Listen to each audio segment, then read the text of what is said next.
انا عامل فيديو التايتل او الاوبجكتيف او الهدف منه الوحيد انك تبسطها ما تعقدهاش. يعني ايه؟ يعني انت كل ما تبسط فكرتك في التريدينج هتلاقي نفسك بتعمل فلوس اكتر. وانا النهارده جاي عشان اتكلم على فكرة التبسيط دي، لان فكرة التبسيط دي واحدة من الاساسيات انك لازم يبقى موجودة وانت بتتعامل مع الشارت بتاعك وبتتعامل مع التريدينج بتاعك.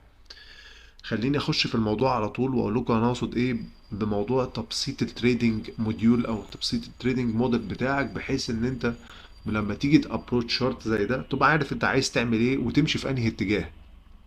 فاول حاجه لازم ناخد بالنا منها، انا دلوقتي فاتح اليورو ين على الديلي شارت، انا فاتح على الهاي تايم فريم. يا جماعه الهاي تايم فريم واحد من الاساسيات انك لازم تعمل عليه الاناليسيس بتاعتك. ما ينفعش تخش تريدنج وانت مش شايف الهاي تايم فريم ايه اللي بيحصل فيه.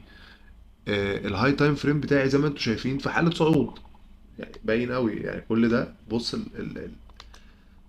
بص الترند طالع ازاي، بص احنا في حالة صعود قوية ازاي يعني. يبقى انا لما اجي اخش تريدنج على لما اجي بقى اعمل الاستراتيجي بتاعتي وابتدي اكسكيوت وابتدي اخش آه، وانفذ العمليه بتاعتي، ما ينفعش تقول لي بقى هخش سيل اصل بيعمل تصحيح. هنا مفيش الكلام ده. الترند بتاع الماركت على الهاي تايم فريم طالع، ليه تخش سيل يعني؟ إيه البوينت يعني؟ يا عم تسيبه يعمل تصحيح وخد بعد كده باي. وعشان نبسط بقى الفكره دي، يعني انت لما تشوف ان الديلي تايم فريم بتاعك او حتى الويكلي تايم فريم بتاعك في حاله صعود، يبقى تشيك بوينت نمره واحد ان انت مش هخش تريد غير في حاله صعود، مش هخش غير باي.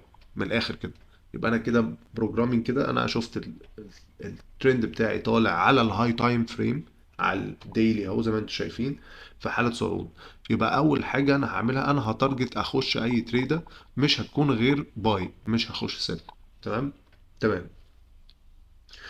طيب لما نيجي نبص بقى على الترند ده ونشوف الدنيا ماشيه ازاي، وتشوف انت عايز تخش بقى تريد من هنا، لازم تشوف الكي ليفلز ان البرايس راح لها وعمل عندها ريبرايسنج او ابتدى يروح تاني. يعني ايه يعني؟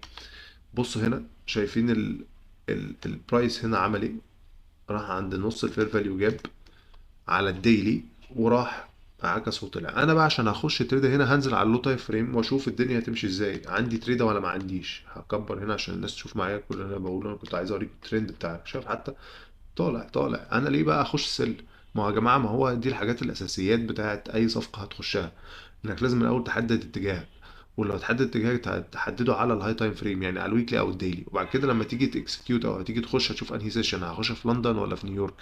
ولما تخش تعرف ان البرايس في اللو تايم فريم بينزل يعمل تيستنج للكي ليفلز دي تانية. الكي ليفلز دي المستويات بتاعت البرايس اللي بيروح عندها على الهاي تايم فريم. انا علمت عليها وهنزل دلوقتي على 15 minutes عشان اوريكم حتى على اللو تايم فريم انت ازاي بتتعامل مع الشارت وازاي تخش صفقه على الاقل يبقى انت ضامن ان هي رايحه في الاتجاه الصح. حتى لو جاب الستوب لوس بتاعك ما عنديش مشكله، unless ان انت طالع اصلا واخد الباي، وممكن البرايس يروح نازل هنا تاني وطالع تاني، بس اتليست انت باين الكونسيبت بتاعتك وباين القصه بتاعتك كلها على لوجيك مفهوم، على منطق مفهوم، على منطق صح.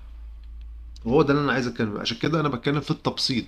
فالتبسيط اقصد بيه هنا انك ما تبقاش عكس الماركت وشايف الطلوع الرهيب ده على الديلي شورت تيجي تقول لي انا هخش شورت علشان في كوريكشن اهو، بص حصل اهو وهطلع بقى ايه، اخد انا الكام يوم دول طب وليه؟ ليه تعمل كده؟ ما الماركت في حالة صعود. اه كوريكشن بيحصل ساعات وفي ده، وبيحصل ايام بينزل فيها، بس ده مش معناه انها تبقى صفقة مربحة وصفقة مريحة. فانت لازم بس دي المينتاليتي اللي انا عايز ايه اتكلم عليها، وعايز ده يبقى الستايل بتاعك في الابروتش الشارت، وانك تخش صفقة فعلا تكون فيها ناريتيف وقصة. لو انا حبيت اخش هنا على ال 15 مينت، هفتح بقى واشوف بقى لو انا هخش صفقة دلوقتي، هخش صفقة عاملة ازاي، شكلها عامل ازاي. انا كل ده على ال 15 مينت.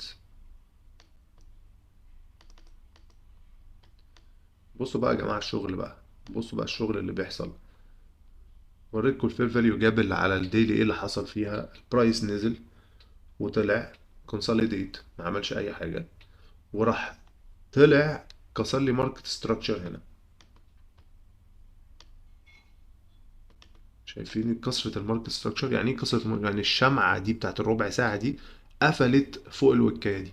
ده انديكيشن 100% ان البرايس في حالة صعود ولسه عايز يكمل صعود. بس ده مش معناه ان انا اخش دلوقتي، لا.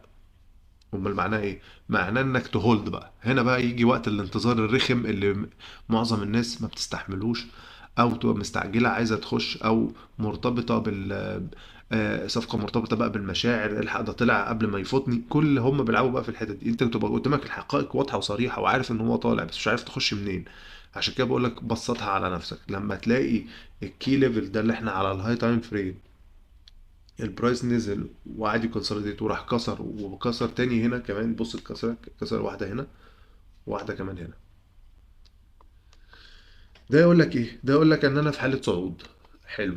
احنا كده اتاكدنا بنسبه 80 90% ان البرايس عايز يطلع. بس انا بقى اخش منين علشان ما اعملش ستوب لوس؟ ده بقى هنا السؤال. لما انت كل ده تشوف الاكسبانشن اللي حصل ده، وتقول اخ دي فاتتني الصفقه، فهنا تبتدي مشاعرك طب ما تخش، خش ناخد الحته دي قبل ما. كل ده هيديك في الاخر ستوب لوس. لان ايه اللي حصل بعد كده؟ بص اللي حصل ايه. برايس راح نزل، عمل هاندل الليكويديتي اللي هنا، وراح للكي ليفل اللي كان اصلا البرايس على الهاي تايم فريم عامله.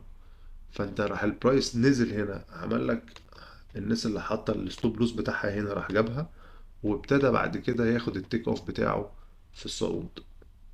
فانا عايز اقول لك ايه؟ عايز اقول لك ان وانس انك عرفت الترند بتاعك وعرفت ان هو طالع، اتنين على الهاي تايم فريم اتأكدت ان هو طالع، تلاتة على اللو تايم فريم لما شفت ان هو قعد نزل عند الكي ليفل ده، واداك برضو كونفirmation على اللو تايم فريم ان انا طالع، انت هنا تبتدي عينك تبقى على الليكويديتي والاوردر بلوكس والفير فاليو جاب، مش اكتر من كده. ليه؟ علشان البرايس ديفينتلي هيبقى عايز ينزل يجيب الناس اللي حاطه الستوب لوز هنا، او عايز يعمل ريبرايسنج في الفير فاليو جاب دي. يعني لو ما نزلش هانت دول وجاست بس عايز يعمل ريبرايسنج هيبقى الفير فاليو جاب دي. تمام. ولما تيجي تخش حتى من الفير، انت مش ضامن ان هو ينزل يهانت الليكويديتي دي. كان ممكن يقعد يريبرايس عند الفير فاليو جاب واول الكي ليفل ده، وبعد كده يروح طالع تاني. بس هو عمل ايه؟ لا، عمل هانت. فانت لما تيجي تخش صفقه زي دي تبقى عارف ان انت برضو الستوب لوس بتاعك لازم يبقى محترم، يعني لازم يبقى في الحته دي، ما يبقاش هنا. لا، لا يبقى هنا.